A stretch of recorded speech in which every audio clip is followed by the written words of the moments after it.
Bismillahirrahmanirrahim. Assalamualaikum warahmatullahi wabarakatuh. Waalaikumsalam. Izin memperkenalkan diri Bapak dan Ibu yang kami hormati. Nama saya Umi Hoirunisa dari Provinsi Jawa Tengah. Di sini saya akan memaparkan program tentang strategi pencegahan stunting melalui Sebijar di Kabupaten Temanggung. Stunting itu menjadi hal yang sangat hilang untuk saat ini. Tapi untuk itu saya tidak terfokus untuk pencegahan di stuntingnya. Saya memfokuskan di pencegahannya. Penasaran apa Sebijar itu? Dilatar belakangi dari pernikahan pelajar dan juga menimbulkan kasus stunting. Bahwasanya pernikahan itu menjadi faktor pertama dalam stunting ini. Itu akar permasalahan dari stunting. Untuk itu, di sini saya membenahi dari akarnya. Siapa mereka yang nanti akan saya benahi? Di sini saya ada strategi pencegahan stunting. Ini program inovasi yang sudah berjalan, Bapak. Program edukasi yang sudah berjalan di Kabupaten Temanggung dan juga sudah digunakan di kecamatan yang ada di Kabupaten Temanggung. Tidak serta-merta kita langsung mengaplikasikan program ini. Kita data jumlah pernikahan di bawah usia 19 tahun. Ini kita datanya mengambil dari Bimas Islam. Dan juga data kasus stunting yang ada di Kabupaten Temanggung. Temanggung itu sendiri mempunyai 20 kecamatan. Dan ini sangat krusial sekali untuk masalah stunting. Faktor pernikahan pelajar itu ada 2 di Kabupaten Temanggung. Yang pertama adalah internal dan yang kedua adalah eksternal. Dari faktor ini menimbulkan yang namanya stunting. Hamil di luar nikah, keinginan menikah, ekonomi, dan juga adat istiadat budaya yang turun-temurun sudah dilakukan mendarah daging yang ada di Kabupaten Temanggung. Kebetulan Kabupaten Temanggung itu sendiri pegunungan, Pak. Jadi kayak sudah menjadi ada di sana bahwa umur 17 tahun itu harus sudah menikah. Karena apa? Gitu kan? Dianggapnya perawan tua. Dan itu sudah saya buktikan di desa-desa binaan saya. Kemudian dampak dari pernikahan pelajar itu ada dampak agama, hukum, sosial, ekonomi, dan juga kesehatan fisik. Kesehatan fisik ini berhubungan dengan stunting. Agama, tentu ya, hukum, sosial, ekonomi. Saya berusaha berinovasi bahwasanya penyuluh itu tidak hanya berada di atas mimbar saja, tapi saya mencoba turun ke masyarakat, bekerja sama dengan stakeholder yang ada di masyarakat. Nah, di sini bahwasanya peran remaja dalam pencegahan stunting ini sangat berperan sekali.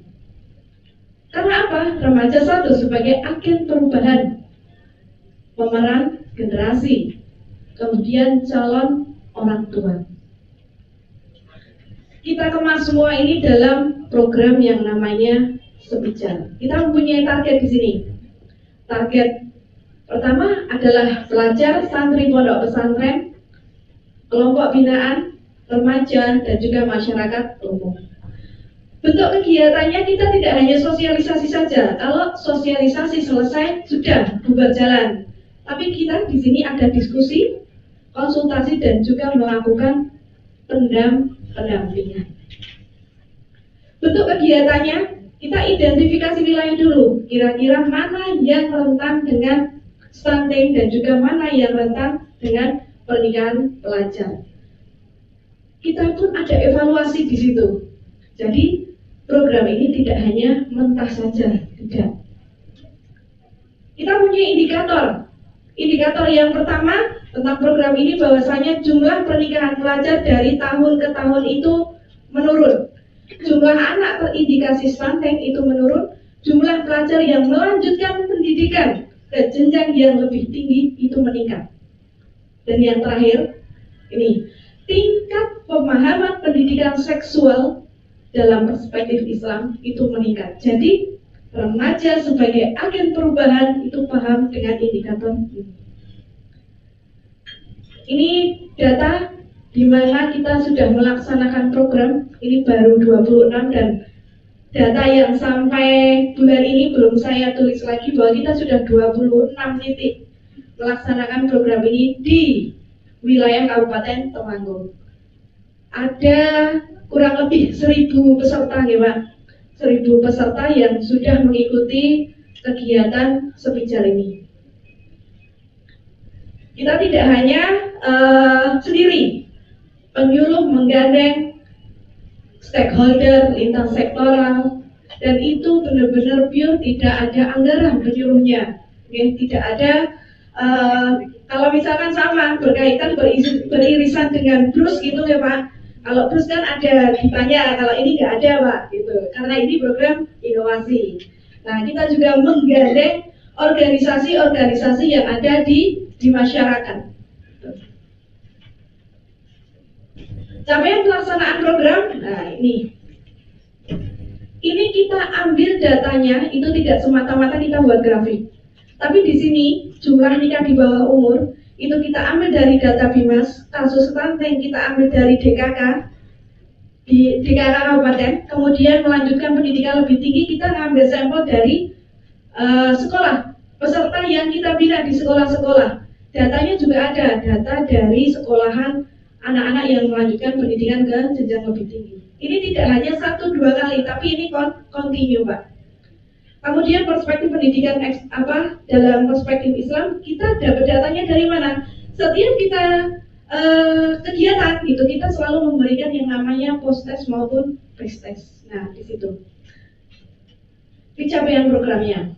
Kemudian materinya kita juga tidak monoton saja, tapi menjadi indikator penting dari sini bahwa kita mendampingi dalam pendidikan karakter Pak. Pendidikan karakter. Kemudian setelah kita memberikan materi ini, ada satu program yang berkaitan dengan sepijar, yang bekerjasama juga dengan penyuluh agama non PNS yang juara MTQ nasional Pak. Beliau kaligrafi, juara kaligrafi, kebetulan di KUA Kecamatan Bulu, dan di sini kita kerjasama. Namanya sepijar kaligrafi, itu diadakan setiap minggu pertama, minggu kedua. Kita kemas adik-adik yang ada di sepijar yang pernah mengikuti kegiatan sepijar itu dikumpulkan di KUA. Jadi KUA-nya itu hidup Bu. KUA-nya hidup, di situ juga banyak kegiatan, tidak hanya majelis taklim tapi juga ada kegiatan sepijar kaligrafi ini. Jadi outputnya itu ada. Peran penyuluh tentu saja menjadi ujung tombak dari Kementerian Agama. Sepijar tidak hanya sampai di sini saja, tapi kerjasama sepijar bisa diaplikasikan di semua lini, di semua kecamatan, dan bisa digunakan oleh semua penyuluh, entah itu P3K, PNS maupun non PNS. Nah, mungkin itu saja dari saya. Terima kasih. Mari kita bersama-sama penuhi hak anak, hak hidup, hak tumbuh kembang, hak perlindungan, hak kasih sayang. Wassalamualaikum warahmatullahi wabarakatuh. Waalaikumsalam warahmatullahi wabarakatuh. Terima kasih Ibu Umi ya. Selanjutnya kepada Dewan Juri untuk tanya jawab.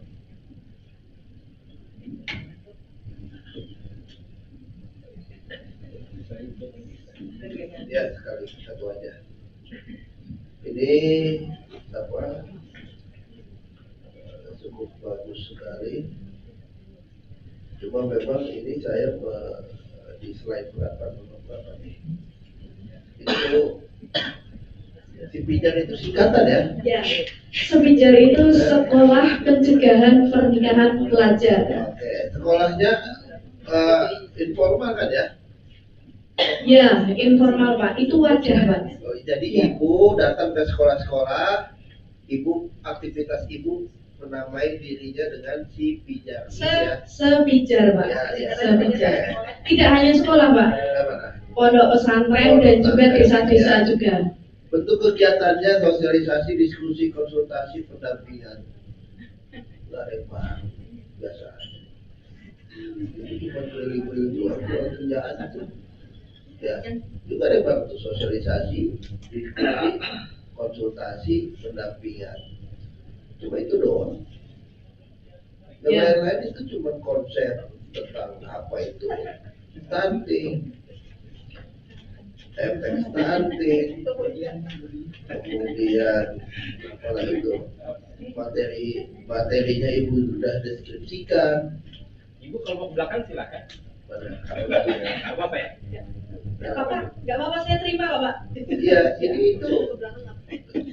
ini bentuk kegiatannya cuma ini aja, itu sosialisasi, diskusi, konsultasi, pendampingan. Ya, Ini saya belum tahu jelas ini kapan ibu sebulan sekali sosialisasi atau seminggu sekali, diskusinya kapan aja, melibatkan siapa, konsultasi siapa yang konsultasi, ibu atau mereka ke ibu. Ya.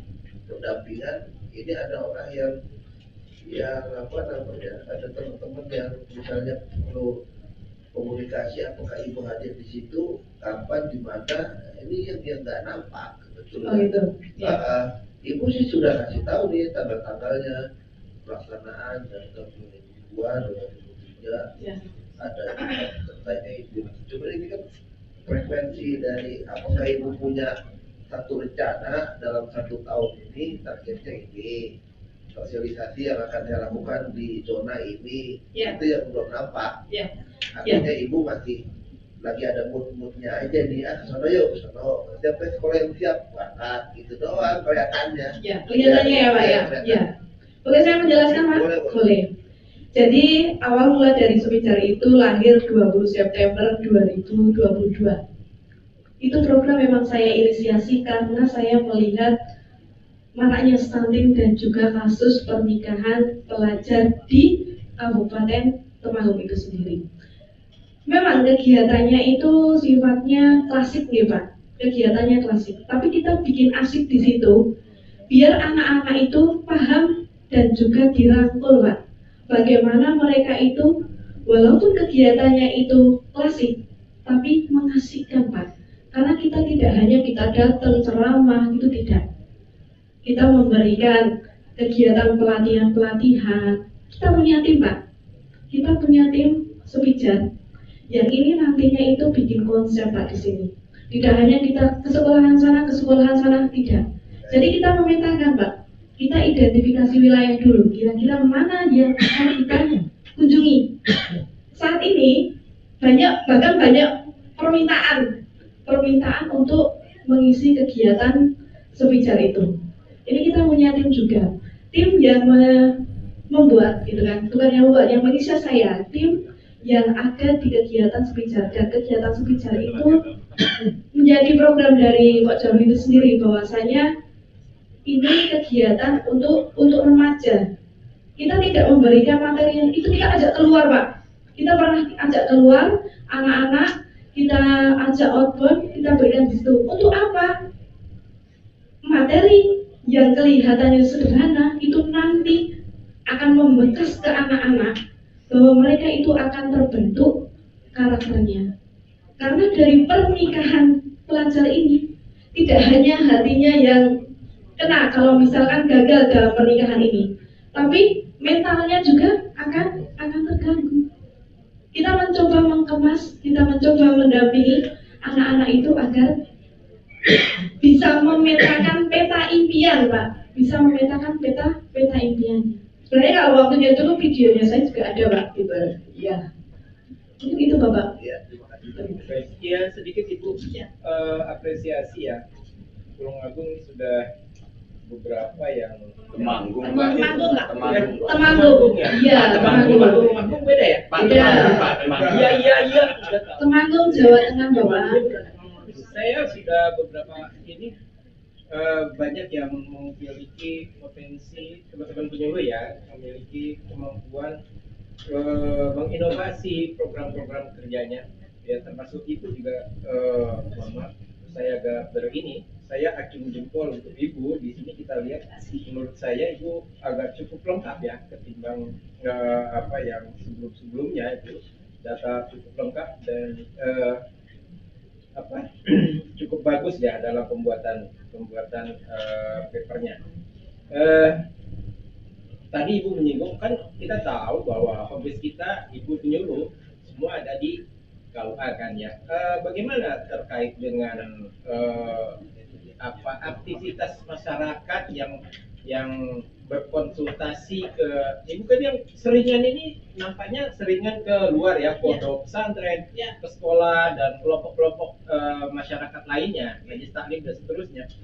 Untuk di KUA-nya itu Ibu punya catatan tidak, apa ada pembukuan yang hadir hari ini, berapa orang, masalah yang dia sampaikan ada apa gitu ya? Itu punya nggak catatan-catatan seperti itu? Punya, Atau Pak. Ibu membuat outline tersendiri terkait dengan pengaduan masyarakat terkait dengan persoalan-persoalan keagamaan yang Ibu penyuluh bisa tanggapi melalui media-media yang Ibu sediakan barangkali? Ya, Pak. Ya. Terima kasih Bapak, saya jawabnya. Untuk dari saya ketika di kantor itu menerima konsultasi. Tidak hanya saya itu di luar saja gitu kan, di luar dari jam 7:30 sampai jam 4 tidak mungkin di luar gitu kan. Keluar 1-2 kali acara, kemudian saya pulang kembali, saya sering bikin konsep. Saya sering gregetan gitu kan. Sama Bapak Kepala, Pak, saya punya kegiatan ini, saya punya program ini gitu kan. Bagaimana kalau diinisiasi Pak, KUA itu biar hidup, kita bikin majelis taklim di sini, gimana Pak? Oke, siap. Kemudian untuk konsultasi sendiri Bapak, ini anak-anak dari sekolah ini kadang datang, Bu, saya mau konsultasi satu kelompok gitu dari SMK Stemba. Nah ini banyak sekali dokumentasinya Pak, dan saya selalu mendokumentasikan di konsultasi perorangan maupun konsultasi kelompok. Itu menjadi arsip buat saya Pak, bukan karena itu harus menjadi evidence, bukan Pak, tapi itu saya arsipkan. Saya arsipkan biar ini ketika ada ada yang tanya, diarsipkan enggak, ini saya arsipkan. Dan juga Bapak, kita membuat MOU Pak, MOU agar nantinya kita bisa melaksanakan kegiatan itu secara rutin dan kontinu. MOU antara kepala KUA yang menugaskan saya dan juga contoh kepala desa ataupun dari kepala sekolah. Kita ngisi di situ setiap 1 minggu 1 kali di jam-jam anak tidak pas waktu pembelajaran, misalkan jam siang ya jam 12 waktunya Jumatan gitu, kita memberikan pembinaan di situ, dan itu secara rutin Pak. Ini kegiatannya ada di sini, dan juga kegiatan itu juga dilaksanakan di desa Bapak. Di desa kita memberikan semacam tidak hanya sosialisasi saja, tapi kita juga menggandeng PKK, gitu kan? Kita menggandeng PKK, menggandeng ibu-ibu. Karena di sini tidak hanya remaja saja yang berperan aktif, tapi orang tua itu juga harus mendukung agar pencegahan ini terrealisasi. Seperti itu Bapak. Baik, terima kasih. Itu banyak apa itu pernikahan remaja itu apa yang kasus pengajuan apa tuh dispensasi pernikahan? Ya, jadi gini Ibu, sebenarnya pernikahan pelajar ini clue saya yang saya buat agar lebih terlihat unik saja, pencegahan pernikahan pelajar. Tapi itu sejatinya bahwa pernikahan pelajar itu pernikahan yang dilaksanakan di bawah umur 19 tahun. Karena kurang dari 19 tahun itu harus minta dispensasi, kan? Tuh. Dan itu banyak sekali terjadi di KUA. Setiap Bapak Kepala KUA itu Mbak Nisa ada catin kurang umur, kita tidak bisa mencegah Pak, karena sudah ditentukan tanggalnya, harinya gitu. Kita mengedukasi. Saya sering wawancara, kenapa Mbak kok harus nikah muda, padahal sidang, bayar dan lain sebagainya. Satu hal itu tadi, faktor eksternal Pak. Kalau di Temanggung itu waktunya panen tembakau, jor-joran itu katanya, kata Mbak, musim kawin. Nah itu di Temanggung juga sering terjadi seperti itu. Nah, iya, baik. Ya itu tadi makanya kenapa tadi ada pertanyaan dari jurisnya Pak Nasrullah, tidak terlihat ribetnya kalau dari sekolah ke sekolah. Mungkin ini kali ya, ini saran saya saja. Saya apresiasi ya terhadap program ini ya. Kalau dikatakan inovatif, ya, karena yang namanya inovasi itu bukan harus baru betul, tetapi bisa melakukan pengembangan dari yang sudah ada, dikemas dengan packaging yang berbeda seperti itu ya.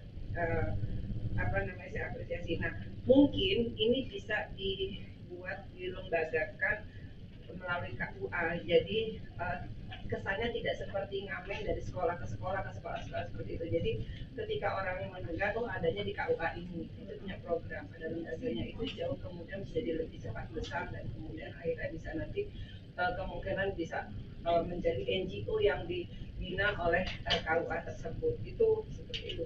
Nah, di dalam salah satu strategi, indikator strategi itu adalah melakukan membuat ada milestone-nya, jadi pengaruh jangka panjang. Ini dari tahun 2002, sekarang 2004, itu ini. Apakah itu akan berhenti yang akan Ibu lakukan setelah Ibu selesai acara ini, hasilnya seperti itu, atau ada punya nggak milestone ke depan lebih lanjut, karena milestone itu kan ukurannya minimal 5 tahun, tentu saja sampai sekarang kan ber2 tahun. Terima kasih Ibu, saya jawab deh. Ibu, Bapak Dewan Juri, ketika saya berdiri di sini, bahwasanya ini adalah sebuah kehormatan. Tapi saya berkomitmen dari sebelum saya berangkat. Ketika saya masih di Temanggung, sebelum saya ke Jawa Tengah, program ini tidak hanya sampai di sini. Ketika saya sampai di nasional, gitu kan, saya berkomitmen lagi. Program ini tidak hanya sampai saya berdiri di sini. Insya Allah program ini akan terus berlanjut. Bahkan program ini akan kami kembangkan dengan satu, kami akan membuat modul Bu, semacam diktat gitu ya, semacam diktat, agar teman-teman yang di luar kecamatan, di luar kabupaten itu bisa mengaplikasikan program ini di kabupatennya, seperti itu. Hanya saya ingin program ini bermanfaat Bapak, bermanfaat dan bisa digunakan. Karena ini program pure murni dari penyuluh agama. Oke. Seperti itu Ibu. Terima kasih. Saya tidak mau ribut juga dengan pantun, tapi semoga sebicar ini selalu bermanfaat dan selalu berbicara di hati Bapak Ibu semuanya. Terima kasih. Assalamualaikum warahmatullahi wabarakatuh.